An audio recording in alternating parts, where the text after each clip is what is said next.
Tollywood industry না ক্রমাগত নিজেদেরকে জোকারে পরিণত করছে। বিশ্বাস করুন, আমি এই কথাটা বলতে বাধ্য হচ্ছি।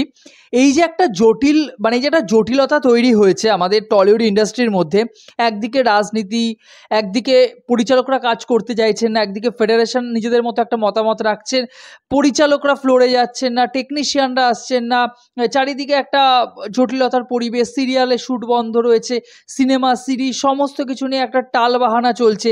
সেরকম পরিস্থিতিতে টলি সিনে অ্যাওয়ার্ড দিয়ে দেওয়া হলো।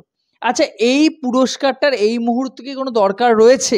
তাহলে আমরা এটাই ভেবে নিতে পারি যে পরিচালকরা যদি সিনেমা নাও করেন, কিছু পরিচালক বা কিছু অভিনেতা যে আগামী তার সারা জীবন আর কি সিনেমা না তৈরি করেন, তাদের কোনো রকম কোনো যায় আসে না। কিন্তু বাস্তবিক অর্থে একজন টেকনিশিয়ান বা ছোট ছোট যে সমস্ত পরিচালক যারা ইন্ডিপেন্ডেন্ট কাজ করতে ভালোবাসেন, তাদের জন্য কিন্তু একটা সমস্যা তৈরি হয়েছে। এবং সাধারণ দর্শক যারা বাংলা সিনেমা দেখে, যারা বাংলা সিনেমার ভালো চান, তারা কোথায় যাবেন?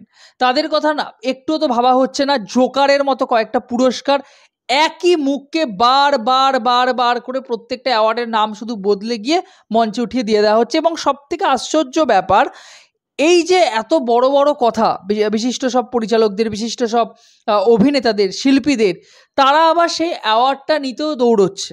সে মানে রবিবার শনিবার আপনারা জানেন শনিবার থেকে জটিলতার সৃষ্টি হয়েছে, টলিপাড়ায় টেকনিশিয়ানদের মধ্যে ঝামেলাটা চলছে এবং সেখানে যে পরিচালকরা ভিড় করছেন তারা বিভিন্ন সময় মিডিয়া হাউসকে ইন্টারভিউ দিচ্ছেন। রবিবার দিন টেলি সম্মান অ্যাওয়ার্ড 2024 হয়ে গেল। সেখানে কিন্তু বছরের সেরা সেরা যে সমস্ত সিনেমা, অলরেডি সবাইকে কিন্তু পুরস্কারের নমিনেশন ঘোষণা করা হয়েছে। নমিনেশনের পরে যারা ফাইনাল অ্যাওয়ার্ড লিস্টে যারা ছিলেন তাদেরকে পুরস্কার হাতে দিয়ে দেওয়া হয়েছে। তবে বুমবাদা প্রসেনজিৎ চট্টোপাধ্যায় তিনি কিন্তু উপস্থিত থাকতে পারেননি, কারণ তাকে টলিউড ইন্ডাস্ট্রির তিনি যেহেতু মাথা, গোটা বিষয়টা কিন্তু তাকে মীমাংসা করা দরকার, তার মীমাংসার প্রয়োজনের জন্য প্রয়োজন রয়েছে, তাকে সব থেকে বেশি দরকার এই মুহূর্তে। কিন্তু তিনি সিনে অ্যাওয়ার্ডে যাননি, আমরা না যাওয়াই উচিত। অন্যান্য যে সমস্ত অ্যাওয়ার্ড পেয়েছে যারা যারা, আমি সেই তালিকাটা বলছি। এবং এখানে এসেও মিঠুন চক্রবর্তী আবারও তাকে কোনো সম্মান দেওয়া হয়নি, তাকে নামের তালিকাতেই রাখা হয়নি। মিঠুন চক্রবর্তীর ফ্যানেরা বলবেন যে মিঠুন চক্রবর্তী কোনো যায় আসে না এই ধরনের ছোটোখাটো অ্যাওয়ার্ডগুলো দিল কি দিল না। আমার এটা প্রশ্নই নয়। আমার প্রশ্ন হলে যে জুড়ি জুড়ি যে অ্যাওয়ার্ডগুলো আসে আর কি, ঠিক আছে, শুধু নামগুলো বদলে বদলে অ্যাওয়ার্ডগুলোকে দেওয়া হয়। তো অ্যাওয়ার্ড যখন দেওয়াই হচ্ছে, তো কাবুলিওয়ালা গত বছরের one of the best film ছিল, ঠিক আছে, তো সেই ছবিটাকে কেন দেয়া হচ্ছে না, বা সেই ছবিটা কেন কোনো নমিনেশনে নেই, বা বাংলার কোনো অ্যাওয়ার্ডের তালিকায় কেন ছবিটার নাম পর্যন্ত উল্লেখ করা হচ্ছে না, এটা কিন্তু আমি জানি না। বাস্তবিক অর্থে যেখানে কাবুলিওয়ালা ছবিটা বাইরের দেশে বলা যেতে পারে এত পরিমাণে অ্যাওয়ার্ড পাচ্ছে, সেখানে স্ক্রিনিং করা হচ্ছে স্পেশালভাবে, সেখানে বাংলায় যে এই যে জুড়ি ভুড়ি যে অ্যাওয়ার্ডগুলো চলে, সেখানে কি কাবুলিওয়ালা একবার দাম পেতে পারে না? তার দাম পাওয়া যায় আসে না আমি জানি, কিন্তু দেওয়াটা তো উচিত। পুরস্কার কাউকে মহান করে না, এটা আমরা মানি। শিল্পীর নিজের যোগ্যতা মানুষের হৃদয়ে সারা জীবন থেকে যায়। তবুও যখন এই অ্যাওয়ার্ডটাই তার থেকে অনেক কম লেভেলের মানুষদেরকে দেওয়া হয় আর কি, তখন এই প্রশ্নটা কিন্তু বারবার করে উঠে আসে। আমি তালিকাটা একবার বলছি, আপনারা মিলিয়ে নেবেন। সমালোচকদের মতে সেরা ছবি অর্ধাঙ্গিনী, বিশেষ আঞ্চলিক জুটি প্রসেনজিৎ চট্টোপাধ্যায় এবং ঋতুপর্ণা সেনগুপ্ত ভর অযোগ্য। ছোট পর্দায় সেরা অভিনেতা দিব্যজ্যোতি দত্ত, অনুরাগের ছোঁয়া কাজটির জন্য তিনি পেয়েছেন। সেরা অভিনেত্রী চূর্ণী গঙ্গোপাধ্যায়, সেরা গায়িকা ইমন চক্রবর্তী, সেরা সহ অভিনেতা অম্বরীশ ভট্টাচার্য। দেখুন নামগুলো কিন্তু ঘুরে ফিরে একই আসছে, তারা পাওয়ার যোগ্য।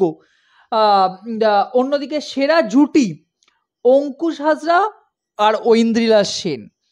লাভ ম্যারেজ বেশ ভালো একটা ছবি ছিল, কিন্তু তার জন্য তাকে মানে সিনে অ্যাওয়ার্ড, টেলিসিনে অ্যাওয়ার্ড তাকে দিয়ে দিতে হয়। নেগেটিভ চরিত্রে সেরা অভিনেতা জ্যামি বন্দ্যোপাধ্যায় ফর খ্যাপা, নেতিবাচক চরিত্রে সেরা অভিনেত্রী দেবলীনা দত্ত ফর খ্যাপা, ছোট পর্দায় সেরা পরিচালক অনুপম হরি ফর অনুরাগের ছোঁয়া, অফবিট সিনেমার জন্য সেরা পরিচালক, এটা সমালোচকদের পছন্দ বলে রাখি, তথাগত ভট্টাচার্য।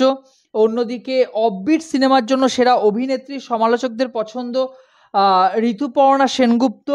বিখ্যাত ব্লগার, মহিলা ব্লগার প্রেরণা ভট্টাচার্য, আপনারা সবাই চেনেন। এবং বিখ্যাত ব্লগার পুরুষদের মধ্যে সায়ক পেয়েছে। তো তারা তো মানে সায়ক আপনারা জানেন যে ইন্ডাস্ট্রির মধ্যেই তার কাজ হয়, সিরিয়ালে সে কাজ করে নিয়মিত। তো এই যে অ্যাওয়ার্ডগুলো, এগুলো তেলা মাথায় তেল দেওয়া বলে, জানেন তো? সেই বিষয়টাই কিন্তু ঘুরে ফিরে করা আর কি। যাই হোক, তো এই অ্যাওয়ার্ড নিয়ে আমি আলাদা করে কিছু বলতে চাই না, ভুলভাল কিছু অ্যাওয়ার্ড, এর কোনো গুরুত্ব নেই আমাদের কাছে, কারণ যারা ভালো কাজ করেন তারা শিল্পীরা মানুষের হৃদয়ে সারা জীবন থাকেন, এবং এই মুহূর্তে দাঁড়িয়ে এই অ্যাওয়ার্ড প্রোগ্রামটা করার কোনো মানে ছিল না, ঠিক আছে, পরে করা যেতেই পারতো যখন গোটা বিষয়টা স্বাভাবিক হয়ে যেত। এই সময় আমাদের একটাই লক্ষ্য বা উদ্দেশ্য, খাদানের শ্যুট নিয়েও কিন্তু বড় ঝামেলা শুরু হয়েছে, আমি আলাদা করে একটা ভিডিও তৈরি করে বলবো। খাদান কিন্তু বিপাকে পড়ে গেল, ঠিক আছে, এবং পরবর্তীতে আবার কবে কোন ছবির শ্যুট হবে, সিরিয়ালের শ্যুট রোববার অবধি না শনিবার অবধি শেষ করে দেওয়া হয়েছে, বা কয়েকটা এপিসোড ছিল আর কি, তারপর কিন্তু শ্যুট বন্ধ পুরোপুরি 2 দিন ধরে, ঠিক আছে। সেক্ষেত্রে কিন্তু এই মুহূর্তে টলিউড ইন্ডাস্ট্রির অবস্থা সত্যিই খুব খারাপ। তো আমার মনে হয় জটিলতা কাটুক, সবাই আবার নিজেদের জায়গায় ফিরে যাক, তারপর কিন্তু এই সমস্ত সিনে অ্যাওয়ার্ড বা যে সমস্ত অ্যাওয়ার্ড শোগুলো রয়েছে, মিলন সভা যেটাকে বলে আর কি, সেগুলো করলেও চলবে আর কি। আপনাদের কি মতামত অবভিয়াসলি কমেন্ট বক্সে জানাবেন। ভিডিওটি ভালো লেগে থাকলে এরকম ইনফরমেটিভ ভিডিও পেতে চ্যানেলটিকে সাবস্ক্রাইব করে পাশে থাকবেন বন্ধুরা। জয় হিন্দ।